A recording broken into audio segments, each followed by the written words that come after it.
Jūs žiūrite laidą apie ūkį ir bites.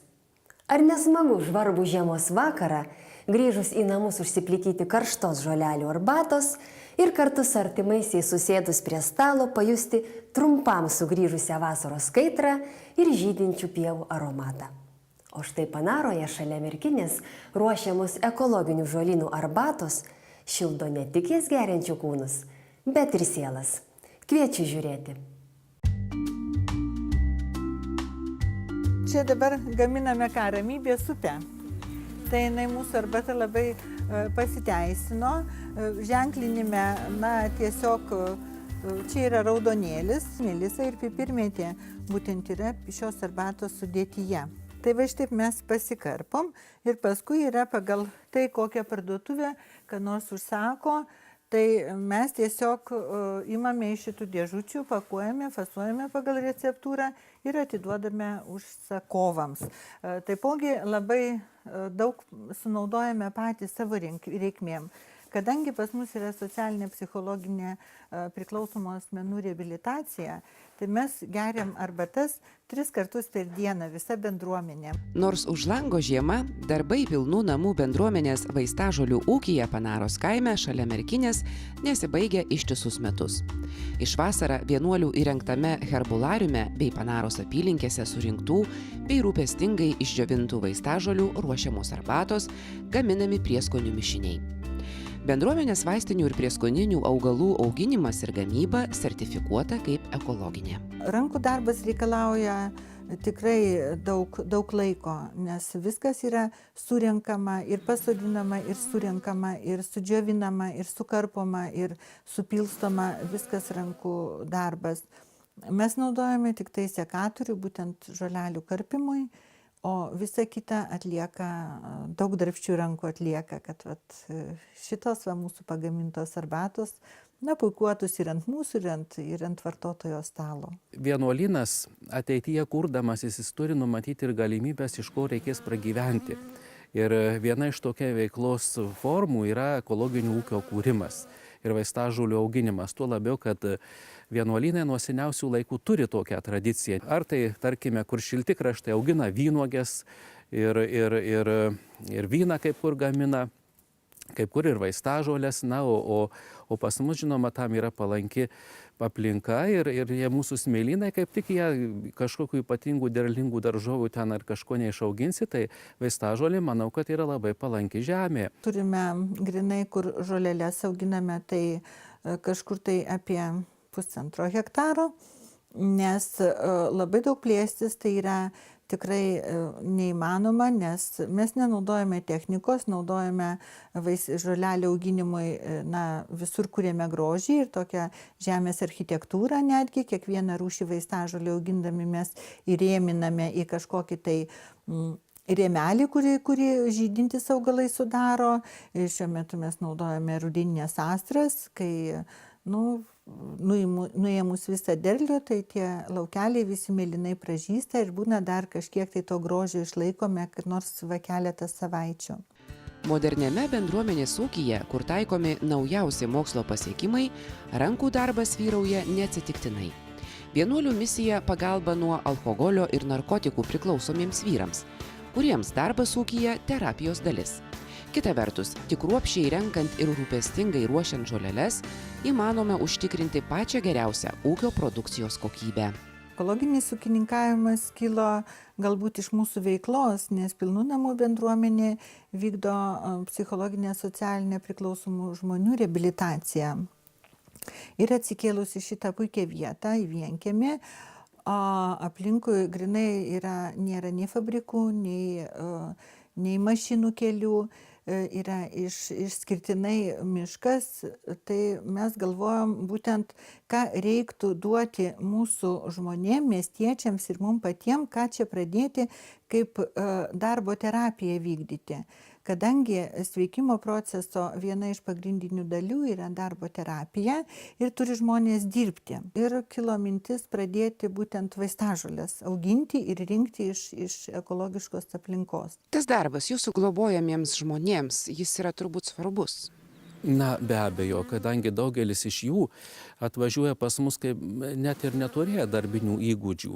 Ir čia formuojasi pirmieji jų darbo įgūdžiai ir tarkime, šalia visos kitos veikimo programos, 12 žingsnių programos ir dvasinio ugdymo darbas yra būtina sąlyga, nes be darbinių įgūdžių žmogus gyvenime neturės vietos.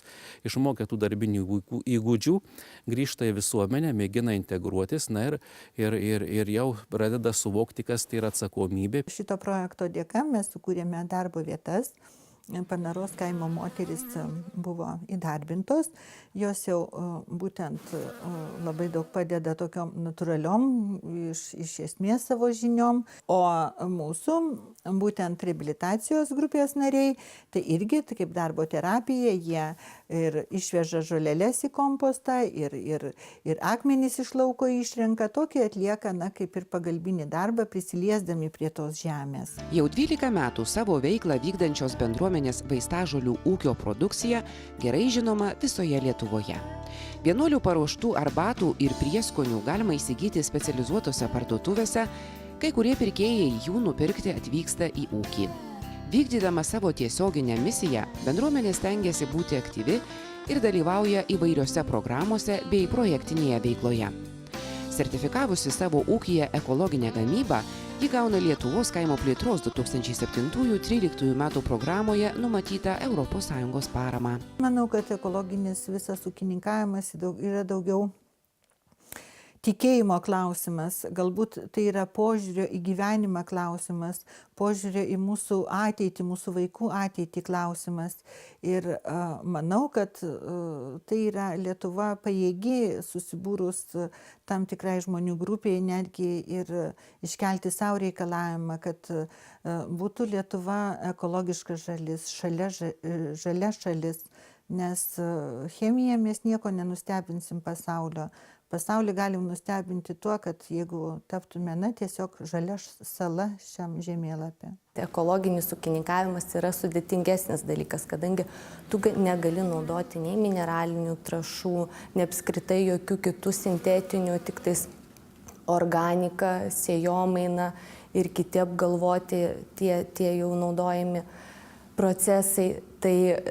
Tai yra sudėtingiau tiek kovoti su visom piktžolėm, su visais kenkėjais ir panašiai. Tai yra iš tikrųjų labai daug ir tiek darbo reikalaujantis procesas, tiek ir to apgalvotų sprendimų. Kadangi buvo pas mus toks gražus kampelis ir prieš tai gyvenęs ūkininkas niekada jokių chemijos nenaudojo, tai mes tiesiog irgi nenorėjome, kad būtų kažkokia chemija pilama ten, kur yra iš tikrųjų galima pasidžiaugti švaria gamta, paukščiais ir švaria aplinka. Viešoji įstaiga Ekagros tokius rinkėjus sertifikuoja kaip laukinės augmenijos rinkėjai, bet šiuose ūkiuose vaistažolės auginamos, na, kaip javai, įsėjamos yra normaliai į dirvą ir būtent ūkininkaujama yra, tai tarkim kiti ūkiai, kurie augina tas vaistažolės neekologiškai, tai jas gali tręšti, tarkim gauti intensyvesnį derlių ir panašiai. O šios vaistažolės jos auga natūraliai, tiesiog laikomasi geros agrarinės būklės reikalavimų, tai yra piktžolėtumas neturi viršyti nustatytų reikalavimų ir be abejo netręšiamas. Pilnų namų bendruomenėje ekologiškas vaistažolės auginantiems vienuoliams net mintis nekyla savo herbulariume taikyti intensyvių ūkininkavimo technologijų. O apie tai, kaip ekologinį ūkininkavimą pasirinkusių žemdirbius remia ES, aiškinsimės po reklamos.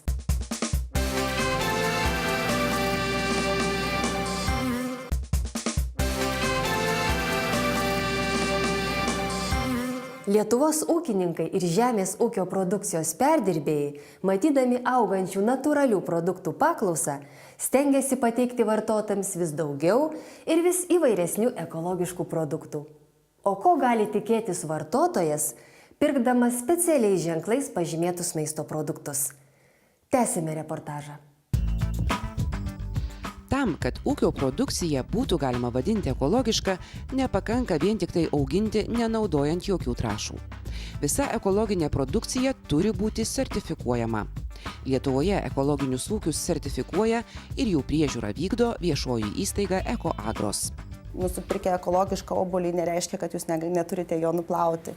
Kas liečia bendrėjai reikalavimai, tai jiems irgi yra taikomi, tačiau ekologiškas produktas nuo įprastinio, tuo jis skiriasi, kad jis tikrai bus mums sveikesnis. Sertifikavimas reikalingas tam, kad mes galėtumėm būtent kontroliuoti visą tą procesą. Tai yra nuo žemės iki stalo, kadangi mes turime užtikrinti, kad būtent produkcija būtų pagaminta laikantis tam tikrų reikalavimų bei taisyklių ir vartotojas nebūtų klaidinamas. Jame negali būti genetiškai modifikuotų organizmų.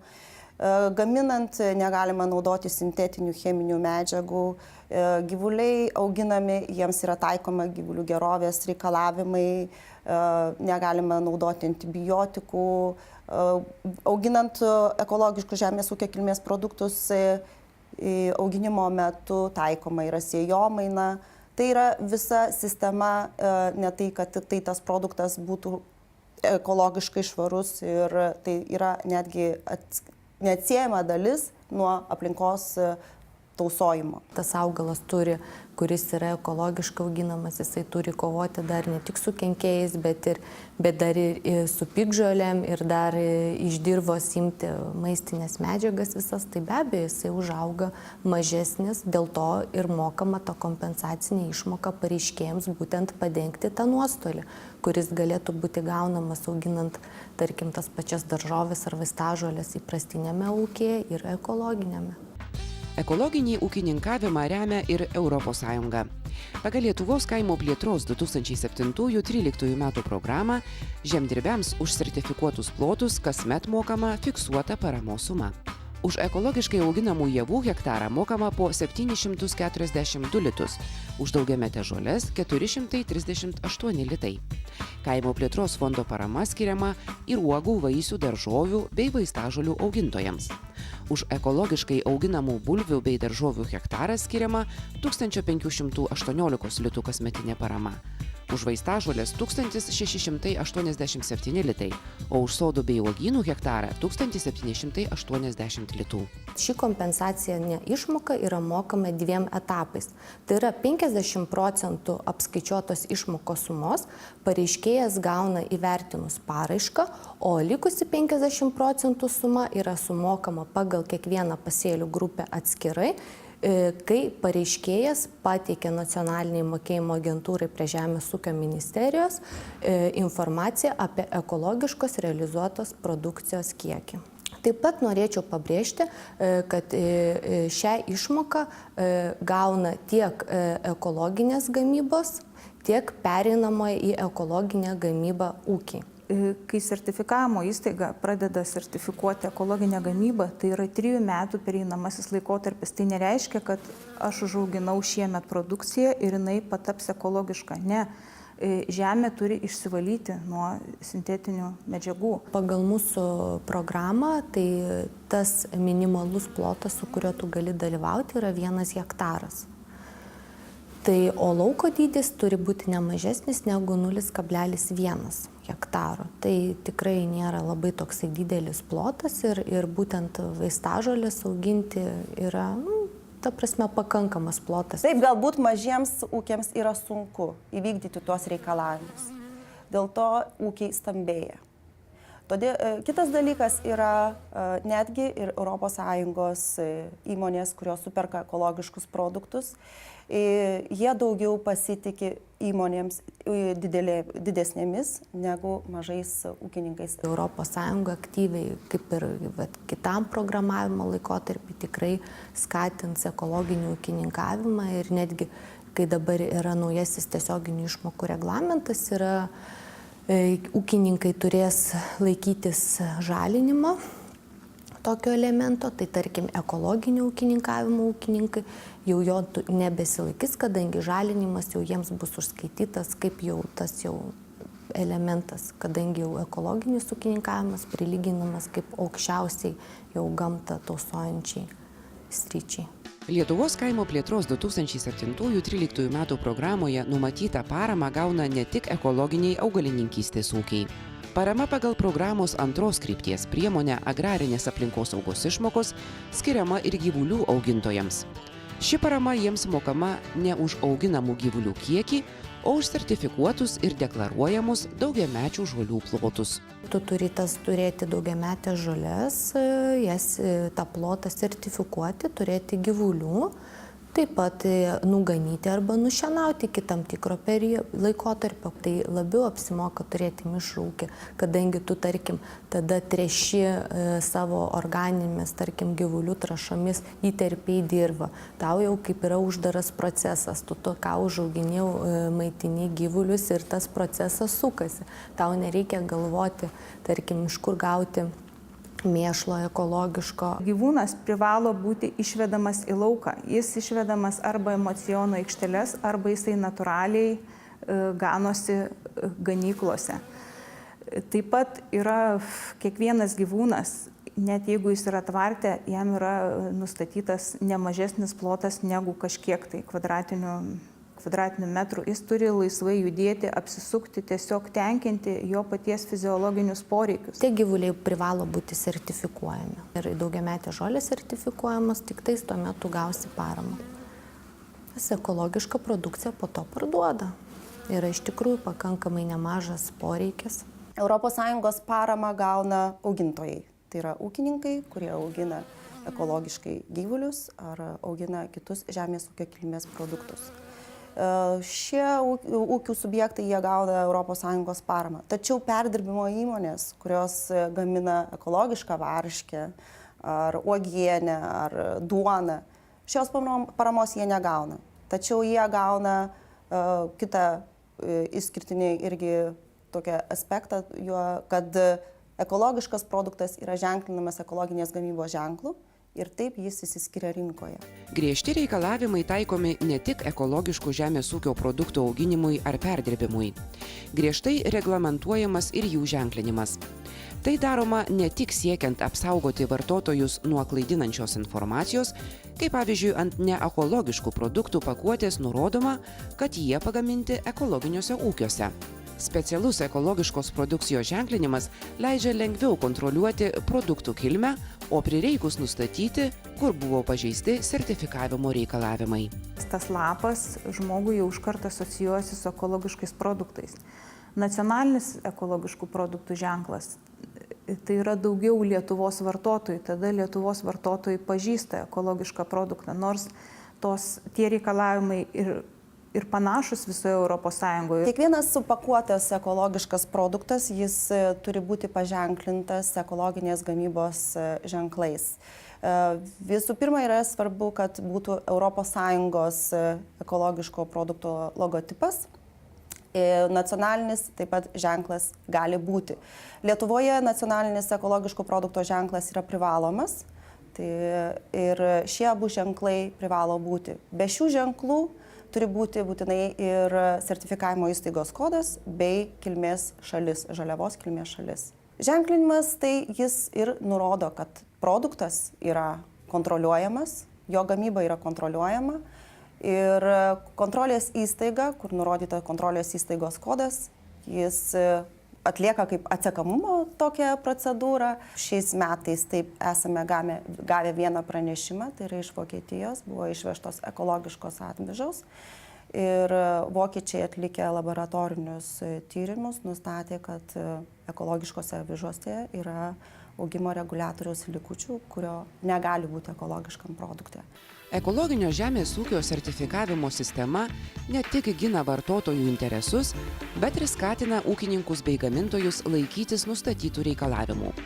Juk nesilaikantis sertifikavimo sąlygų žemdirbiai gali ne tik tai prarasti vartotojų pasitikėjimą. Kai kuriais atvejais jiems netgi gali tekti grąžinti gautą ES paramą.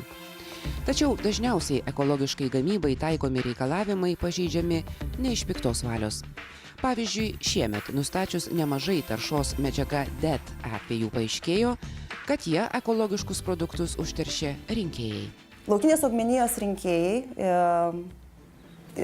manyčiau, kad neatsargiai naudoja produktą, kuris yra apsauga nuo įkandimo uodų, erkių ir kitų mašalų. Nuo rankų po to patenka į vaistažoles. Ekologiškas produktas negali būti skaitomas, išleidžiamas į rinką, jeigu jome yra šitokių neleistinų medžiagų likučių. Mūsų žmonės yra skiepijami nuo erkio ir dėl to, kad čia yra tikrai žoliniai ir tų erkių tikrai yra skiepijami, o pasipurkšti tai yra tokios taisyklės, žino, kad nei kvepalų naudoti, nei nuo prakaito, nei nuo uodų, nei dar nuo nieko, net kremo naudoti negali, kad būtent šitose medžiagose esančios galbūt kenksmingos medžiagos nepatektų į žolinius mūsų preparatus. Pilnų namų bendrijos ekologinis vaistažolių ūkis ne tik rūpinasi produkcijos kokybę, bet ir diegia naujausias aplinką tausojančias gamybos technologijas. Ūkyje sumontuota unikali vaistažolių džiovykla su 140 kvadratinių metrų ploto saulės kolektoriumi leidžia sutaupyti 85% elektros energijos. Tačiau vaistažolių arbatas gaminantys žmonės sako, kad šiame darbe svarbiausia viską daryti ramiai, apgalvotai ir su meile. Paklausiausia arbata mūsų yra tai ramybės upė.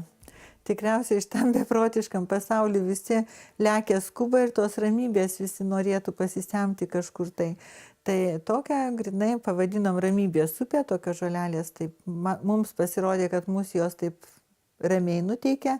O receptai tai paprasti, tiesiog ėjom, rinkomės iš savo, vienas sunešė, kitas kitą ir sudėjom į bendrą puodą, išvirėm, gavosi skani arbata, na taip gimsta receptai. Džiaugiuosi, kad yra sukurtos darbo vietos, kad mūsų vyrai, kurie yra tiek vienuolinė, tiek reabilitacijos grupėje, turi galimybę prisiliesti prie gamtos ir ne taip, kad truputėlį kažką pažiūrėti gražų filmą, bet betarpiškai toje gamtos kūryboje dalyvauti ir pajusti tą visą gyvybės alsavimą esantį gamtoje.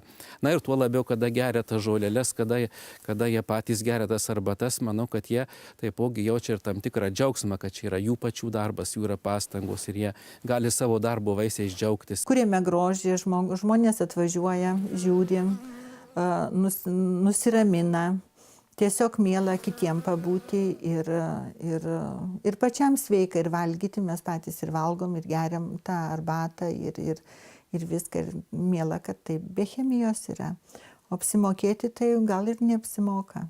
Didžiausias atlygis mums tai yra, kad žmonės pamato ir gali savo pritaikyti tai, ką mes esam sukūrę realiai.